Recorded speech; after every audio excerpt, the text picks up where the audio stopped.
Welcome back, everyone. We're here today on our first Cabral HouseCall of the weekend, answering your questions on all things wellness, weight loss, weight gain, anti-aging, longevity, you name it. That is what we are here to talk about. So glad you could join me here on the weekend edition of the show. Love being able to reach out a little bit to our community, see what's been going on, what your questions are, and do my best, of course, to give you non-medical advice, non-diagnosis, non-medical treatment plans or cures, right? So I have to give you always that little disclaimer. What I want to do is I want to help you get to the underlying root cause. What's the bottom line reason as to why you have the health issues that you have? We're going to look at foundational-based principles. We're going to look at what are these underlying root causes and give you the next best place to get started, all right? Let's dive into the show. The first question today is from Victoria.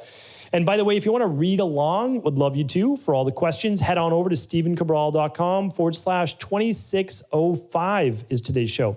2605, stephencabral.com/2605. All right. Victoria's up first. Hello, Dr. Cabral. I want to thank you for the wonderful vitamins. I'm about to get a tooth implant. Do you think holistic is best? What do you suggest? All right, Victoria, thanks so much for writing into the show. This came in the beginning of, or mid-January, just letting you know, we're typically about 12 weeks behind. I don't think this is too much different. We seem to be doing a little bit better than 12 weeks, but of course, we just answer your questions in the order they come in. So I have a whole show dedicated to biological dentistry, as well as tooth implants, root canals, and more. So you can search that over at stephencabral.com/podcasts, and you'll actually be able to look for root canals and tooth implants. And I go through the most hyperallergenic ones. You'll see words like zirconium and titanium. So definitely check that out. So yes, holistic is best. The bottom line is this. A lot of these decisions can be made much easier for you by going to IAOMT.org, which is basically an international association of biological dentists that practice safe mercury amalgam removal, as well as a lot of these safe implants. So definitely check that out, all right? IAOMT.org and my previous podcast. If you ever can't find a podcast, we'll find it for you. Just write in at cabralsupportgroup.com and we should be able to find it that same day, all right? Laura's up next. Hi, Dr. Cabral. I followed you for many years now and need your advice. I'm a healthy 37-year-old female who practices your daily foundational protocol along with your quarterly detoxes. I had a routine laparoscopic surgery for endometriosis, and 2 days later was admitted to the hospital with septic shock due to strep A in my uterine lining, found during surgery and biopsied, which turned systemic. Very long story short, I'm dealing with a whole host of issues in the ICU. This is very rare, and I'm on many different intense antibiotics and have developed an ileus in my colon. You won't see this until I'm released from the hospital, but I'm wondering where to start to rebuild my system and repopulate my gut and build a healthy immune system. Any advice is appreciated. All right, happy to help on this. We want to understand too, well, let's go through. So we've got a bacterial overgrowth, right? We've got a bacterial infection. You're on antibiotics. The hospital's taking care of this. Where do we go? I just want to state this because, Laura, I want to help you as quickly as humanly possible. If you go to stephencabral.com/podcast and you type in antibiotics, you'd see a house call I did, what to do if you have to take antibiotics, what to do after you take antibiotics. And it goes through a whole gut healing protocol. You might need to do the CBO protocol plus the clean gut probiotic and healthy gut support to help with that healing and sealing. No matter what, clean gut probiotic and healthy gut support to work on healing and sealing the gut wall after taking antibiotics, which throws off your gut microbiome. But you may also need to do that CBO protocol. If possible, the best thing to do is run the gut bundle lab test to know for sure if there's candida overgrowth that may have happened from taking the antibiotics, which is very common, or not. You can find those labs at stephencabral.com/labs. Click on gut bundle, or if you just want to run one of the labs, you could run the candida metabolic and vitamins test. So that's totally up to you. All right, so hopefully that's helpful and appreciate you. Just for everybody, in ileus, basically, here's what happens. When food is broken down in the intestines. It moves from the small intestine, the large intestine. The large intestine is called the colon. And it moves in wave-like patterns, and that moves the waste, the bacteria, out of the body. That's the ileus. So ileus is the wave-like motions. Sometimes when you're given antibiotics or you have surgery or something like that, you lose that wave-like motion for a couple days. It typically comes back on its own. If it doesn't, it can be stress-induced. We use things like magnesium. We use things like Adrenal Soothe and other items like that. But again, I can't give you any medical advice, nor am I, but hopefully all the information I just shared is helpful. All right? Chelsea's up next. Hello, I have a recurring blockage in my bowel on the lower right side, as in my actual right side, not the right side if you were looking at me. So ascending colon, I believe. Oh, you're right, Chelsea. That is the ascending colon. Very good. It comes and goes depending on the week. I've done many quarterly detoxes, intestinal cleanses, gallbladder cleanses, CBO twice, and it seems to be coming back. I've worked with my health coach, but I am still struggling to understand why. I could still be eliminating daily, but it seems something is stuck and causing some bloating, pain, etc. Do you know what could be causing this? The answer is yes. Sometimes I think it may be when I eat too much fat, but overall my diet, supplementation, and hydration is healthy and stable. Thank you. All right. You know it. Like, you know your body, and that's awesome to see. And part of it is that you've been through the Equal Life detoxes, the intestinal cleanse, the CBO, so you get it. All right. It can be two things. Again, non-diagnostic. Here's the thing. Ileocecal valve dysfunction. You can look that up at stephencabral.com/podcast. Please look up ileocecal valve dysfunction. That could be it. The second thing is, it is actually a liver gallbladder issue from when you are eating too much fat or there's some congestion there, right? Those are the two main things I believe it to be. Check out my previous podcast that will go in depth on ileocecal valve dysfunction caused by bacterial overgrowth or stress. That's why sometimes the CBO, you're like, oh, what's the only reason that we've seen in our practice that people have recurring gut-based issues? Typically it's stress, right? And that causes ileocecal valve dysfunction, which allows bacteria from the colon to come back into the small intestine and keep that valve open. Now they actually have therapists that help with calming that ileocecal valve, and you can learn to do it on your own while you're calming your overall central nervous system. So check out my previous podcast on ileocecal valve dysfunction and how fat can cause gallbladder issues as well, only obviously with gallbladder-based congestion. Thank you, Chelsea, for writing in. Anonymous says, hi, Dr. Brawl. I have an odd observation. I was wondering if you could explain. When I sit in the sauna after lifting weights, the left side of my body sweats considerably more than the right side, being most notable on my arms. Is there something to this, or am I just simply a left-handed sweater, if such a thing exists? Thanks again for your time and continuing to stimulate my curiosity. Okay. Well, again, I don't go when I do any outside research. I can tell you a couple things. I always use Occam's razor, and it means sometimes the simplest answer is the right answer or best answer. In this case, and again, this might be too simple, which is why I'm going to give you a more complicated one after this that I prefer it not to be. Simple one is this. Do you sit with your left side closest to the heater in the sauna? If so, it could be appreciably hotter on that left side.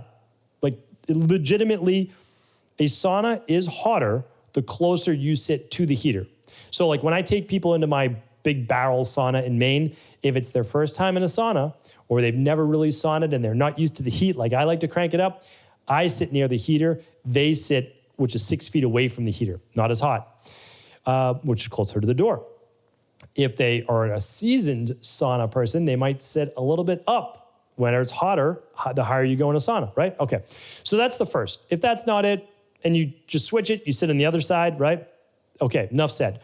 Now, this could be, again, non-diagnosis, no medical advice, could be a neurological issue or a block in the lymph and sweat glands, which we would prefer it not to be. Asymmetrical sweating should be evaluated by your doctor if that is the case, because it could be neurological, could be blockages. So I know you wrote in January 19th, and the date now that this is debuting is March 25th, which looks like we're, 9 weeks or so out? That's not bad, actually, for us. So I don't know, maybe you tried it yourself sitting the other way. If so, and you're only sweating on one side, let your doctor know. Take photos of the left arm and the right arm and check the armpits. If your armpits aren't sweating, only on the left side, not the right, look to see if there's a neurological issue. This is important to look at with the parasympathetic nervous system activation. All right? Thank you, Anonymous, for writing in. Pam says, hi, Dr. Cabral. A big thank you for all the valuable information you share. I've learned so much from listening to your podcast. My question is the following. My husband, 60 years old, has lost the hair on his legs from the knee down. This area is also red. He doesn't mention any other symptoms like pain or itching. He tells me the doctor told him it's nothing to be worried about, and this sometimes happens as we age. My feeling is the body's trying to tell him something. What do you think could possibly be causing this? Thanks so much. Okay, so there's a lot of issues why men can lose hair on their legs as they age. And they typically, just as you stated, lose it from the knees down. And the most common reason that I've seen is a lowering of testosterone. Testosterone, when converted to dihydrotestosterone, can actually cause men to lose hair on the head. But when testosterone gets too low, it can also cause hair loss. It's this like double-edged sword where testosterone must be kept in this sweet spot, right? Not too much, not too little. So that is the most common reason that I see in men losing hair on their legs as they age.